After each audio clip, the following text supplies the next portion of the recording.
Hola amigos, bienvenidos una vez más a Balón Dominado y hoy con Fer Martínez Vela vamos a inaugurar una sección que la vamos a romper, me parece que es espectacular, es una gran idea que se le ocurrió a él y vamos a analizar y vamos a poner en contexto goles icónicos, goles que han sucedido a lo largo de la historia del fútbol, que marcaron una época, que por la riqueza de técnica del gol o porque trajo aparejado una historia por detrás. Así que ya mismo le doy paso a Fer para que primero saludarlo y luego ya nos metemos en ese primer tanto que vamos a analizar. Hola Fer, bienvenido. Amigo de Balón Dominado, muy buenas noches. Hablo en primera persona del plural, una magnífica idea, porque yo creo que esto no lo está haciendo nadie, ¿no? Recordar goles que dejaron una huella en la historia de este maravilloso juego que nos apasiona, que es el fútbol. Tal cual. Bueno, entonces viajamos imaginariamente 4 de junio de 1989, Estadio La Rosaleda, y ahí, ¿qué sucedió, Fer? Sitúanos en un contexto histórico. Perdona, Gustavo, que te cambie el guión. Tiramos la pregunta primero, nuestra Venga, clásica pregunta. vale, venga nuestra primera pregunta y luego Bueno, nos situamos. el Club Deportivo Málaga de finales de los 80, inicios de los 90, una época gloriosa para el Málaga. Se llamaba Club Deportivo Málaga todavía porque el Club Deportivo Málaga con ese nombre desaparece en el año 92, tristemente. Y pasa a ser Atlético Malagueño y después Málaga Club de Fútbol, tal y como lo conocemos hoy en día. Eh, pero en ese magnífico Club Deportivo Málaga de finales de los 80, inicio de los 90, hago una pregunta en tu honor, Gustavo, una pregunta muy argentina. Jugaron dos jugadores que también jugaron en San Lorenzo Almagro y dos jugadores que también jugaron en Independiente de Avellaneda. Yo creo que es una pregunta muy interesante para todos nuestros amigos argentinos que nos siguen. Perfecto, la dejamos ahí en suspenso y al final del vídeo la resolveremos la incógnita, pero interesante. Dos jugadores que jugaron en San Lorenzo de Almagro y que jugaron en Independiente de Avellaneda. Sí, y en el Málaga, obviamente. Y en el Málaga, por supuesto. Bueno, ya nos centramos en el gol, si te parece. 4 de junio de 1989, Estadio La Rosaleda. Sí, a ver, esto hay que ponerlo en contexto, ¿no? Porque el Juanito se vio obligado, lo sacan contra su voluntad, lógicamente, del Real Madrid debido al pisotón a Lothar Matthaus, que en un partido de Copa Europa le pisa en un ataque de ira en el Olímpico de Múnich, agrede a Lothar Matthaus y el Real Madrid recibe una sanción durísima de la UEFA y no le queda más remedio que desprenderse de uno de los iconos históricos del club merengue. Entonces Juanito vuelve al equipo de su tierra, al Málaga, al Club Deportivo Málaga. La primera temporada la juega en Segunda A, junto con otro gran referente, en este caso del Barcelona, Esteban Vigo, que jugó con Maradona en el Barça de principios de los 80. Entonces ese Málaga en la primera temporada en Segunda A realiza un fútbol espectacular. Con el goleador Paquito, que lo tuvimos aquí en el programa no hace tanto, y ese Málaga prácticamente termina el año imbatido, arrasa, asciende con muchas jornadas de anticipación a Primera División, y la primera temporada en Primera División es esa 88-89 en la que Juanito se ve obligado a cruzarse con el Real Madrid de sus amores. Hay que recordar que Juanito se convierte en un referente del Real Madrid debido a que se hizo el protagonista y el alma del equipo en aquellas gloriosas remontadas de Copa de la UEFA históricas con Camacho, contra el Inter, contra el Borussia Mönchengladbach, contra el Anderlecht. Entonces, para los más jóvenes, el único jugador que el Bernabéu recuerda en cada partido, en el minuto 7, también porque se convirtió en un mito debido a su trágico fallecimiento, un accidente de tráfico, es a Juan Gómez Juanito, que le cantan el famoso Illa, Illa, Illa, Juanito Maravilla en cada minuto 7 en el Estadio Santiago Bernabéu en cada partido. Entonces, contexto, enfrenta Juanito al Real Madrid por primera vez desde su salida en el estadio del equipo de su tierra, en la Rosaleda, en el Málaga. Bien, entonces, para seguir poniéndolo en contexto, ese Real Madrid, un equipo espectacular. El equipo Sí. abanderado, exacto, el equipo abanderado por la Quinta del Buitre, aderezado con un tal Ben Schuster, aderezado con un tal Hugo Sánchez como goleador implacable. O sea, un equipo que, para los que no lo vieron, el fútbol fue muy cruel con ese equipo. Ese equipo mereció ganar la Copa de Europa en más de una ocasión, pero tuvo la mala fortuna de cruzarse con uno de los mejores equipos de la historia, el Milan de Sacchi, y con otro de los grandes equipos de la historia del fútbol europeo, el PSV Eindhoven de Guus Hiddink. Fíjate lo que voy a decir, no es ningún disparate. Ese Real Madrid es mucho mejor que algunos Real Madrid de los que recientemente ganaron la Champions. Bien, Sí, sí. Coincido, para coincido. para que nos entendamos. Lo que pasa que, claro, coincidió en su tiempo con equipos grandísimos y memorables de la historia de la Copa de Europa. Porque te hago una salvedad. En esa Copa de Europa no jugaban 32 equipos, sino jugaba el campeón de Italia, el campeón de Inglaterra, el campeón de Alemania. Ahora era una copa durísima. Sí, aparte, a eliminatoria única, doble partido, si tenías una mala tarde te ibas para casa. Y fíjate que yo recuerdo que aquel Real Madrid podía tocar en el sorteo contra un equipo noruego en primera ronda, o te podía tocar en primera ronda contra el campeón de Italia, que le pasó al Madrid con el Napoli de Maradona en la 87-88. Entonces era una competición durísima, y ese gran equipo, ese grandísimo equipo con el entrenador holandés Leo Benaker, no pudo, se quedó a las puertas de ganar la Copa de Europa. Entonces, contexto, el Málaga de Juanito, Esteban, Paquito como goleador, un gran lateral derecho como era Chano, un gran líbero como Antonio Álvarez, que venía del Sevilla, el portero Pedro Jaro, que después jugó en el Real Madrid, un gran Málaga que se jugaba en esas jornadas finales el salvarse, el permanecer en primera, contra un Real Madrid que, ganando aquel partido y coincidiendo un buen resultado en otro partido que se jugó justo antes, en el Sánchez Pizjuán, podría haber sido campeón ese mismo fin de semana. Entonces, un partido que lo tenía todo. O sea, el Juanito contra el Real Madrid, el Real Madrid que podía ser campeón, y el Málaga peleando por obtener la permanencia. Fantástico, claro, lo tenía todo, el morbo estaba servido para toda la prensa y la afición, tanto del Málaga como del Real Madrid. Y te pregunto a ti, Fernando, ¿qué te relaciona con el gol? ¿Qué es lo que te viene a la mente? A ver, me he puesto la camiseta del Málaga Sí, en honor sí. al gran Juan Gómez. Aquí hay un banderín del Torino.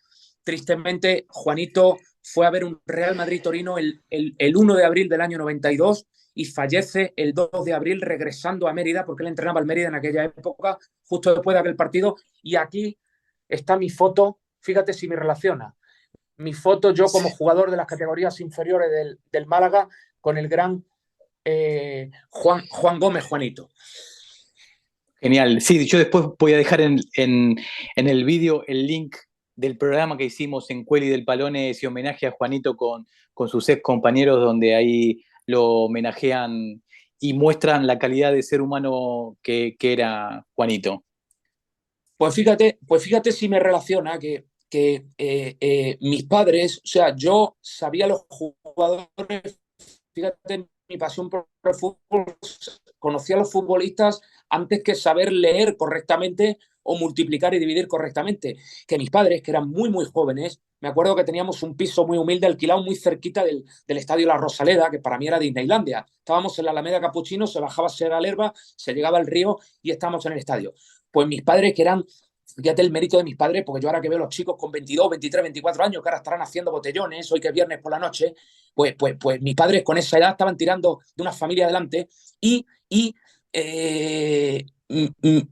sacaron el abono del Málaga en preferencia baja, porque era lo único que yo les pedía. O sea, hacían el sacrificio. Fíjate si era tal el sacrificio que los días que venía el Real Madrid y el Barcelona era día del club. Y me acuerdo que cada entrada costaba 2.000 pesetas, que hoy al cambio son 12 euros. Entonces mis padres me decían, elige uno de los dos, porque es día del club y es muy caro. Entonces yo elegí ver el Málaga Real Madrid de la Quinta del Buitre, que era el equipo de moda en aquella época, ¿no? Entonces, ¿qué me relaciona? Yo estaba sentado en preferencia baja un día de un calor extremo, porque en esa preferencia baja los partidos a las 5 de la tarde pegaba el sol directamente. Hacía mucho calor cuando hacía calor en esa preferencia baja y hacía mucho frío cuando hacía frío porque estaba descubierta. O sea, si llovía, te mojabas Me en mojaba. preferencia. Claro, entonces cuando Juanito controla la pelota pegado a la línea de cal en la banda derecha, antes de hacer ese gol espectacular, yo estoy a 10 metros. Esa es la distancia. Yo estoy a 10 metros. Bien, entonces, para seguir poniéndote en contexto, el entrenador del Málaga, Luis Costa, que venía de ser entrenador del Gran Zaragoza, de Rubén Sosa, Rijkaard, Paco Pineda, Juan Señor, Luis Costa era perro viejo. Entonces, antes se podían hacer cosas que ahora no se pueden hacer. Él había regado el campo, la pelota en el calentamiento no rodaba. No rodaba para perjudicar al equipo más técnico, que era el Real Madrid. Claro. La pelota no rodaba. Entonces, cuando Juanito controla pegado a la línea, le vienen nada más y nada menos que un tal Rafael Gordillo y Manolo Sanchís a cerrarle. Gordillo le entra directamente y Sanchís hace la cobertura. Juanito, un jugador inteligentísimo, un crack mundial, un jugador que hoy costaría 150 millones de euros fácilmente. Yo creo que viendo lo húmedo del terreno de juego, controla hacia adentro. Pega un recorte hacia adentro, o sea, el control fue un dribbling. El mismo control fue un recorte hacia adentro y emprendió la diagonal hacia adentro. Entonces, como dicen los argentinos, Sanchís y Gordillo pasaron como el colectivo lleno. O sea, pasaron patinando, rebalando y quedaron desparramados completamente. Y en ese momento es cuando viene la obra de arte. Juanito, en una décima de segundo, decide, ve a Paco Bullo, repito, el gol se lo hace a Paco Bullo, no se lo hace a Paco Bullo, nada más y nada menos. Sí, Ve a sí. Paco Bullo adelantado y con su pierna mala, entre comillas, porque él no tenía piernas malas, con la izquierda, con la zurda, la pica por encima y hace un gol descomunal. Una vaselina desde 40 metros, desde la parte derecha. Es un gol muy parecido para que me entienda la gente el que le hace Maradona a la Estrella Roja en el pequeño Maracaná de Belgrado. Un gol de talento puro. El que no lo haya visto, que entre a YouTube, a ver si lo podemos poner en nuestro vídeo, si no lo permite el copyright. Repito, un gol de talento puro, un gol descomunal, deja sentados a Sanchís y a Gordillo, ve adelantado a Paco Bullo y mete el pie por debajo, aprovechando que el campo estaba húmedo, y le queda una vaselina genial de un genio como era Juan Gómez González, un torero en el fútbol, el gran Juanito. Y termino, Gustavo, que me estoy enrollando mucho. Fíjate lo que era el fútbol de antes, el fútbol de verdad, que Roberto, el hijo de Juanito, dice: mi padre, que ha sido el más madridista de todos los madridistas de toda la historia, jamás se besó el escudo del Real Madrid, como hace, por ejemplo, Vinicius cada 10 minutos. Bien, y Juanito, que le hace el gol a él, que es madridista era madridista hasta la médula, le hace el gol al Madrid y él lo celebra enloquecidamente. Da una voltereta, se abraza con el Chato. El Chato era un señor que vivía en el estadio de La Rosaleda porque no tenía casa y arbitraba nuestros partidos del torneo Cantera, que organizaba también Juanito. Se abraza con el Chato, que me trae, cuando lo veo repetido, la verdad que me trae unos recuerdos impresionantes. Pero Juanito celebra el gol enloquecidamente porque era su revancha contra la directiva de Ramón Mendoza, de Lorenzo Sanz, de Juan Onieva, que los sacaron de su Real Madrid. Juanito le grita ese gol con rabia al Real Madrid, un gol de genio, el que no lo haya visto, que lo vea, y un icono del madridismo le grita con rabia el gol en ese partido que termina 2-2 con dos goles de Hugo Sánchez, gol de Ruiz para el Málaga desde el Atlético de Madrid y el segundo del Málaga, el golazo, la obra de arte de Juan Gómez Juanito. Fantástico, fantástico cuento como lo has contado, como lo has llevado. La verdad que quedamos impresionados de ese gol. Así que sí, voy a tratar de dejarlo aquí en la caja de descripción el gol para que los más jóvenes lo vean y observen y contemplen esa obra de arte de Juan Gómez Juanito. Bueno, ¿qué te parece si disipamos la pregunta que hiciste al comienzo? Sí, y Gustavo, animarte a ti, animar a nuestros colaboradores y a nuestros seguidores que nos propongan otros goles para que los contemos. Quiero decir, Perf- si, goles memorables hay millones, gracias a Dios. Sí, Entonces, aparte de todos los equipos, el gol que quieran lo podemos analizar el contexto y cómo sucedió. Así que sí, los animamos a todos a que participen. exacto. La pregunta surge porque uno de esos jugadores estaba en el campo, era el uruguayo Gustavo Matosas, hijo del gran Matosas, ídolo del fútbol uruguayo. Gustavo Matosas jugó en San Lorenzo de Almagro. Eh, y en no en ese Málaga, sino un año después llegó el gallego González al Málaga. Esteban González, claro, claro. Que, Que el- que también en el, que en el 95 salió campeón con San Lorenzo, le dio el cabezazo que le dio el título después de 21 años a San Lorenzo Y de Almagro. ese gol también tenemos que hacerle un programa especial porque aparte es un gol que había fallecido su padre un par de días antes y juega, a pesar de todo, hace el gol de la victoria, el gol del campeonato y se lo dedica. El gallego González, un grande de San Lorenzo y que pasó por el Club Deportivo Málaga. Y Perfecto, sí, Los dos de sí. Independiente llegó con el gallego González en el paquete al Málaga, el Palomo Suriaga. Palomo Zuriaga, no tenía ese dato, no tenía que Y había esta es jugado en el más, Málaga. y esta es más difícil. Jugador del Málaga que también jugó, o sea, jugó en Independiente y jugó en Racing, en los dos rivales de Avellaneda. El vasco Ricardo Alvis Bearcoechea. Ah, Ricardo Alvis. perfecto. Racing Independiente y Málaga. Fan- Excelente, ¿no? Muy bueno el enigmático, lo resolvimos, espectacular. Y bueno, gracias Fer como siempre y como dijo él, Perdón, anímense a Gustavo, dejar. Sí, otra curiosidad. Ricardo Alvis fue representante de Mariano Armentano, que fue goleador argentino de los Asuna. sí, ex jugador de Vélez, así es. Sí, Correcto. sí, fantástico. Por eso los animamos a que nos dejen en los comentarios qué gol les gustaría analizar y con Fer lo recreamos históricamente. Así que les mando un fuerte abrazo. Gracias, Fer, y seguimos analizando más goles de este bonito deporte llamado fútbol. Perdón, y cuando llegue el último día del año, analizaremos el gol de Diego a los ingleses, que es el padre de todos los goles, como corresponde. Exacto, como corresponde, exactamente.